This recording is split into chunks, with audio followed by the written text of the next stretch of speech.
directly involved and as well proceed to the signing ceremony. Apologies for the delayed start. I want to begin by acknowledging we are on the unceded, unsurrendered territory of the Algonquin people. And all the leadership here today have asked me to let you know the delay was because of the terrible situation in Northern Ontario. There was an emergency resolution. There is a plan for a blanket dance to raise some immediate money in support for those affected, but of course the call for long-term support for the First Nation, and as well where the leadership asked me to remind you that we're mindful of all the First Nations that are dealing with difficulties and the need for support, full support for emergency management services, but also prevention, and that be at the direction of the First Nations involved. So I just want to let you know why we're starting late, and thank you all for being here with us today. We are here for a very important event. Very briefly, we will start with the signing ceremony itself. And then we will proceed to some question and answers from media, and as well we will have some remarks prior to that from the leadership involved. It's very important though that we start in the right way. So I want to call on our knowledge keepers who have asked for media to please respect, as per traditional protocol, that this portion not be filmed. But we did want to bring it, they do want to be sure that they bring this forward in the right way. So with that, I would like to call on our knowledge keepers, Joe Lazore and Billy Sunday.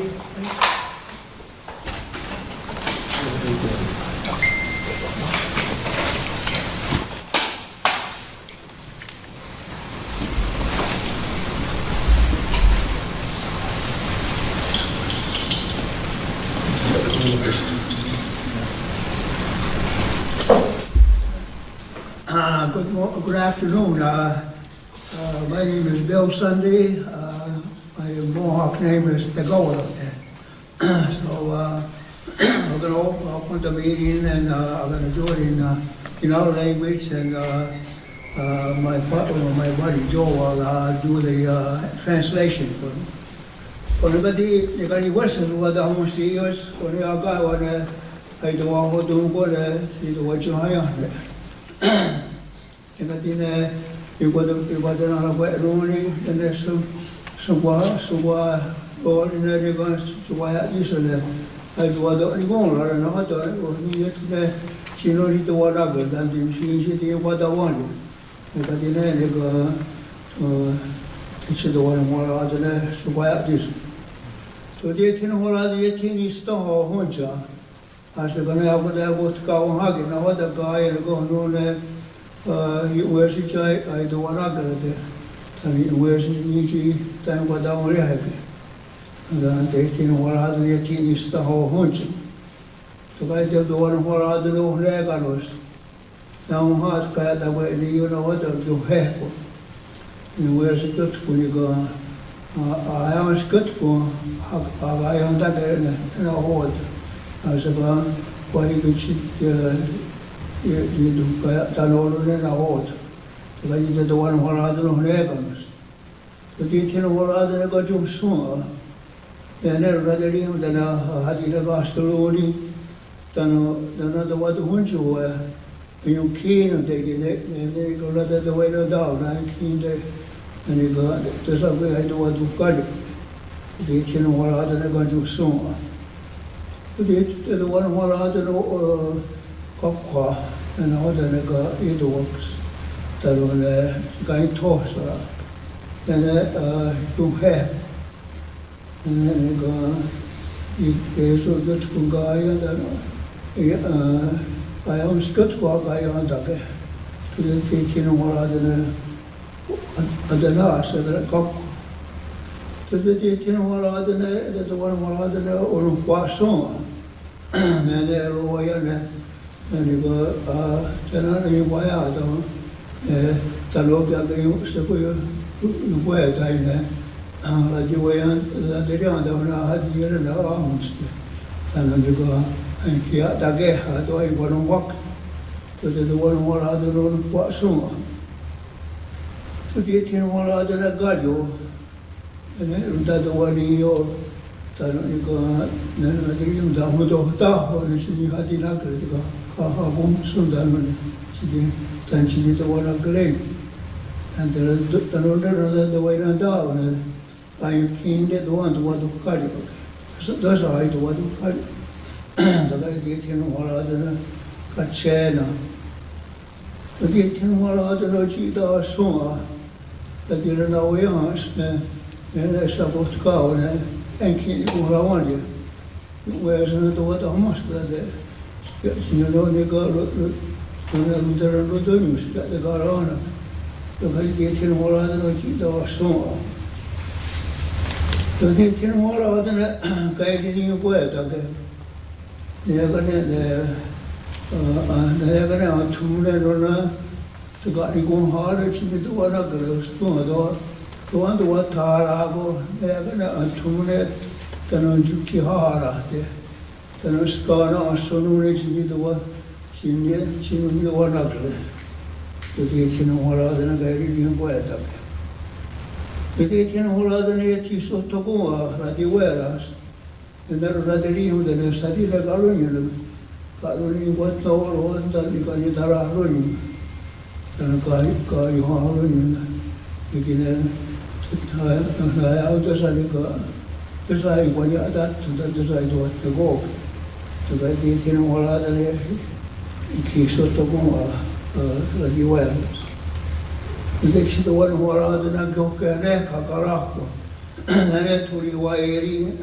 Turi wairi good and Taya or an apple of water Tahaya get a very hot as you know, then the house what did the children the one again. Get the one more other than to watch you or get there cover up. But it in more other than it is so as a tank cover up on the equilibrium than and that what you go rather is not twins, that they go that you know to sneaky the other one. Then no one you know to sneaky roomless that you saw born and they cannot do her. How do you go so don't get? It in what other the t-shirt as they are that all. Today, in what other than you go,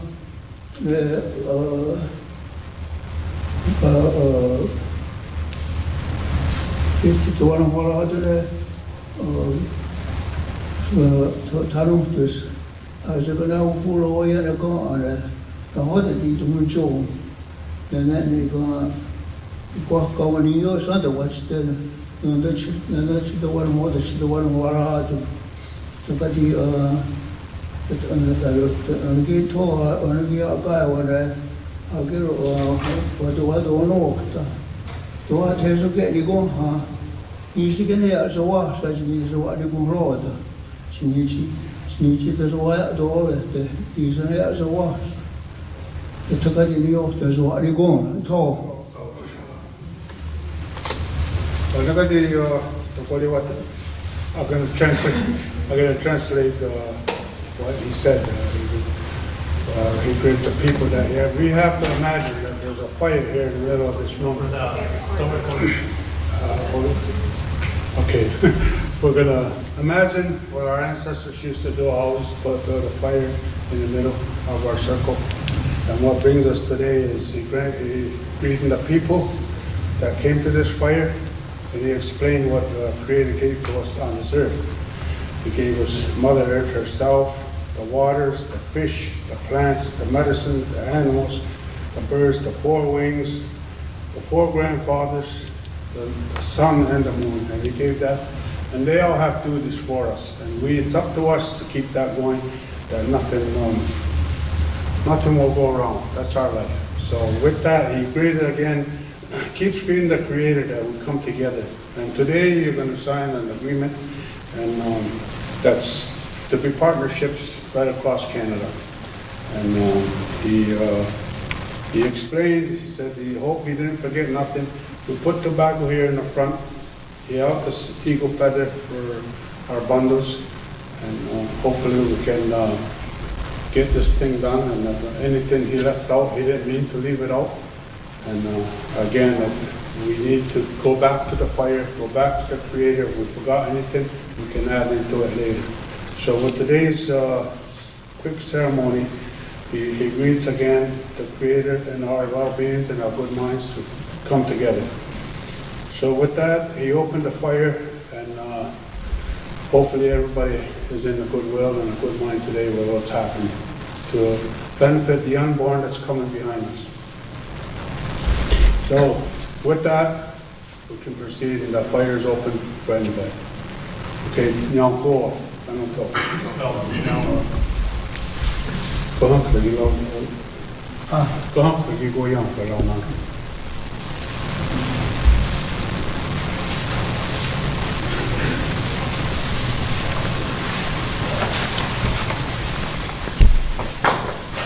Thank you.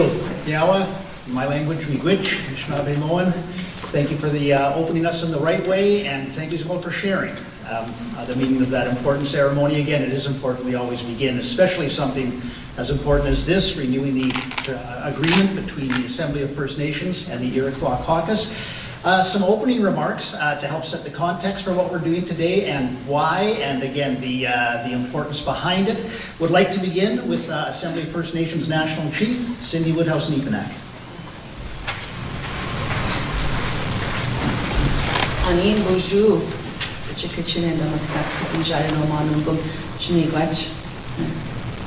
I want to thank the Knowledge Keepers, Lazore and Billy Sunday, for opening the signing ceremony in a good way. I also want to acknowledge that we are gathered here on the unceded, unsurrendered ancestral lands of the Anishinaabe Algonquin peoples. We also acknowledge the elders, the Knowledge Keepers, regional chiefs, First Nations leaders, youth, and everyone gathered here for this important moment. We want to extend a special thank you to Grand Chief Cody Diabo, and Kahnawake, Grand Chief Leonard Lazore, Okwasasne, and the representatives of the Iroquois Caucus. Thank you for your leadership and your commitment to strengthening our relationships. And I'm going to go off a little bit. I was 4 years old when I went to my first Assembly of First Nations. Isn't that terrible? I had no choice. My dad was a counselor, and the chief was training him on how to lead, and that's the way things were. But I'm sure you both were there that time in British Columbia with our elders. And thank you for sharing of your language this morning. It's so nice. I always, being in this role, I love it when our people speak our language, because they're slowly being forgotten, and we have to remember who we are. And being 4 years old in that assembly that time, when our people from coast to coast to coast, we didn't have a building like this to go in. We used a tent at that time. I'm sure you remember those days. Hot summer.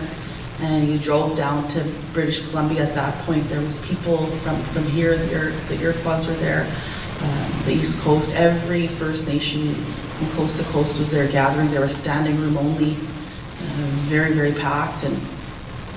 But we have to respect each other, and we have to make sure that the AFN, at least for sure under my leadership, I don't ever want to step on the rights of First Nations, that we're the ones that should be organizing here in Ottawa, pushing for the FMM, but bringing the people together in a good way. And all those other issues that come forward. There's a role for the Assembly of First Nations, but it's not a rights holder. So I want to say that front and center right away. And if we're ever off base or offline, and you think that we are, then the chiefs, we're always open to those conversations to make things better.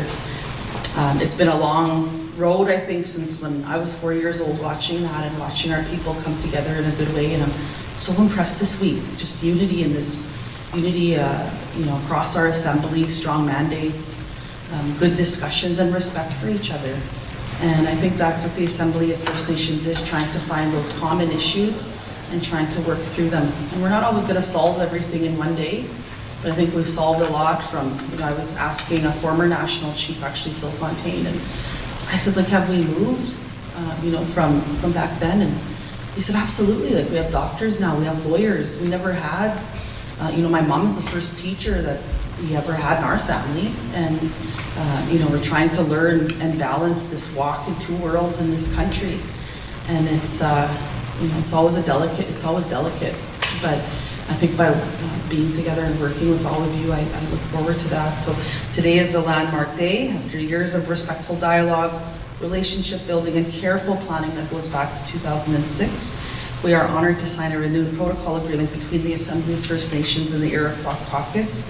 This agreement represents more than a document. It reflects our shared commitment to work together in the spirit of mutual respect, partnership, and recognition of our distinct roles and responsibilities.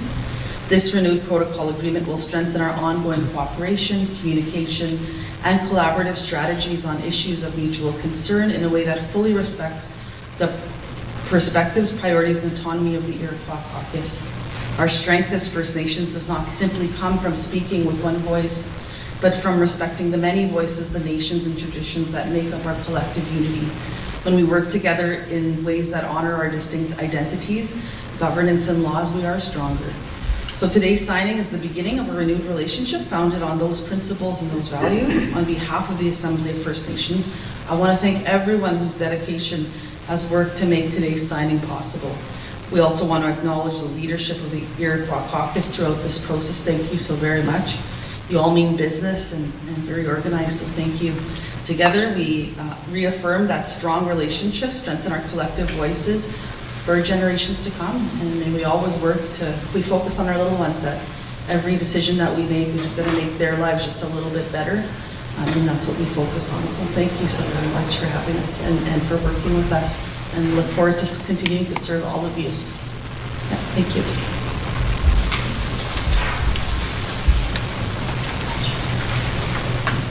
Thank you, Miigwech National Chief, and now we have the honor of welcoming the Iroquois Caucus Chair, Grand Chief Cody Diabo.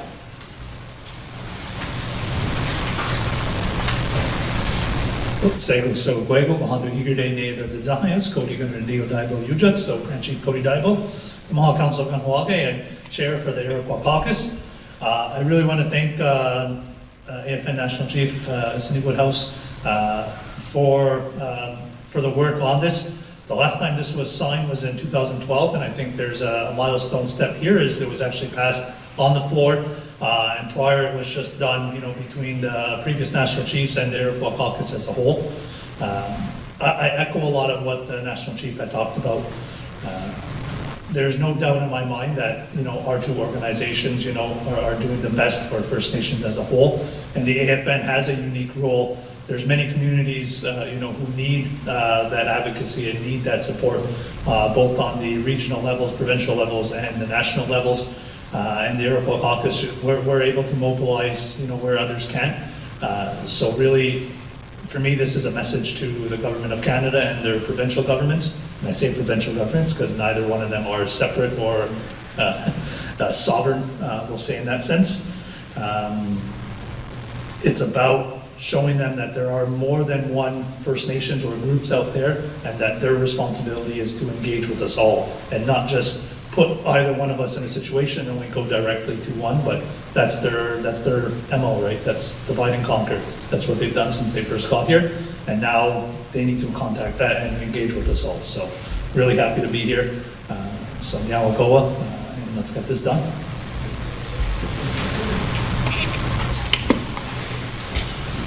Thank you, Grand Chief, and in the spirit of those words, let's get this done. We would like to proceed to the signing.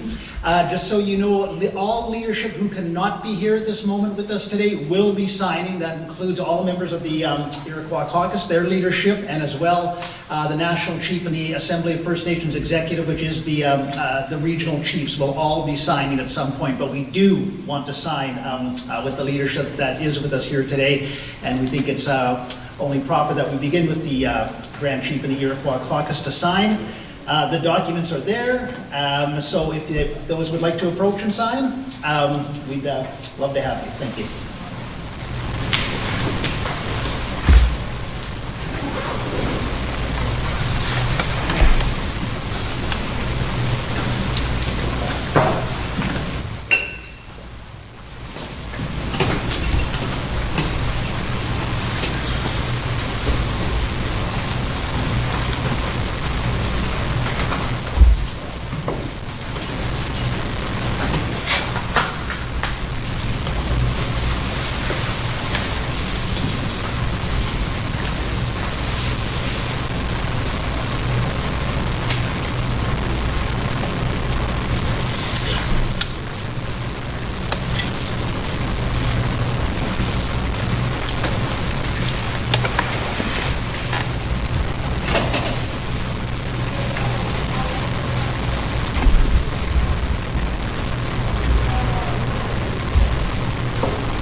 And if we may indulge, we would love to take just a minute for group photos of this important moment, so I will step back for a second.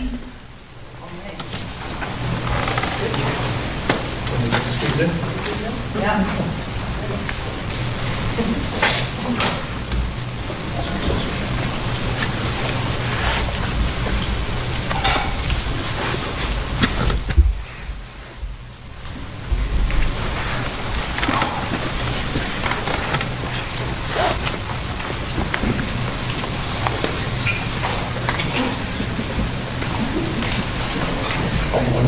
It did say a minute worth,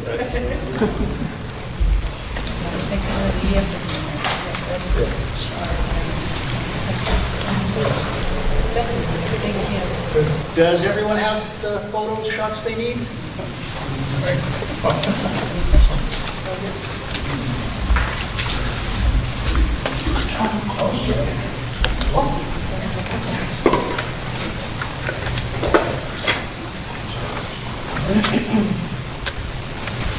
Another minute.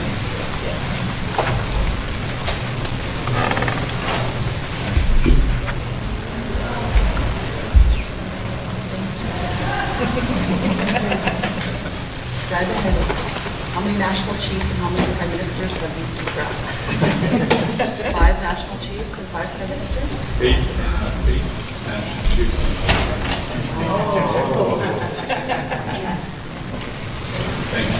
Okay. Thank you for your work. And I'd like to ask for a quick round of applause for this momentous occasion.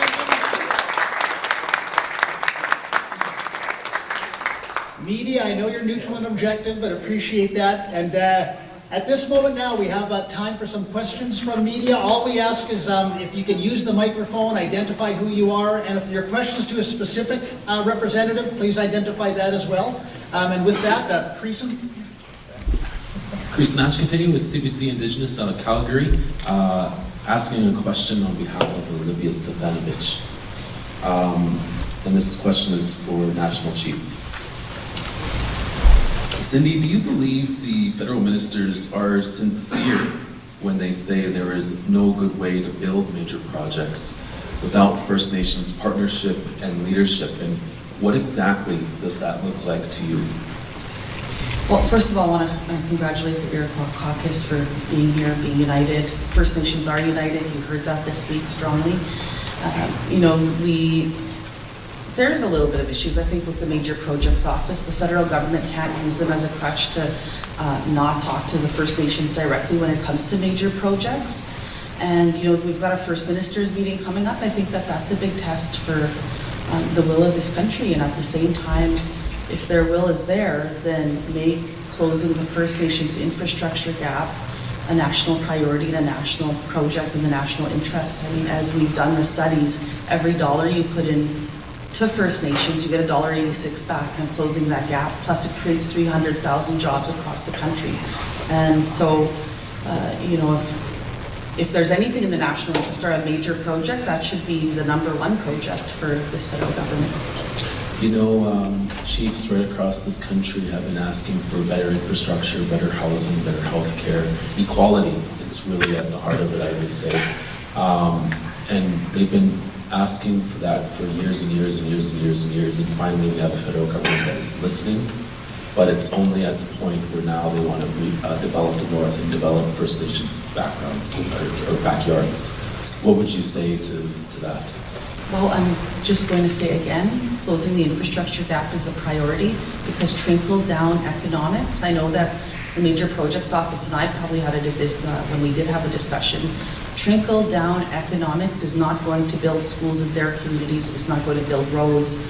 We have to always push for that, and I'm thankful to many of these communities here that, that are moving and progressive, and at the same time, there's a lot of communities out there that, like look at the community this week on forest fires. They didn't even have the basics to get out of their flying community, and no system to alert and no system to help them. And on top of that, this federal government, and I gave them heck this morning, they're trying to sign another Métis treaty when that community that's on fire doesn't even have their land settlement done yet, a Métis treaty in Saskatchewan. And they're trying to do this by trying to, maybe they're doing it to try and push First Nations to focus on that rather than on major projects, are they? I hope not. Thank you. Thank you.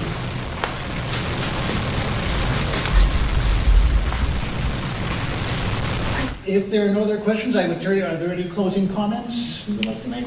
Grand Chief? I just want to thank everybody for coming out, and just recently echo the National Chief's words. The infrastructure gap, that is a major project, and they're trying to extract more resources.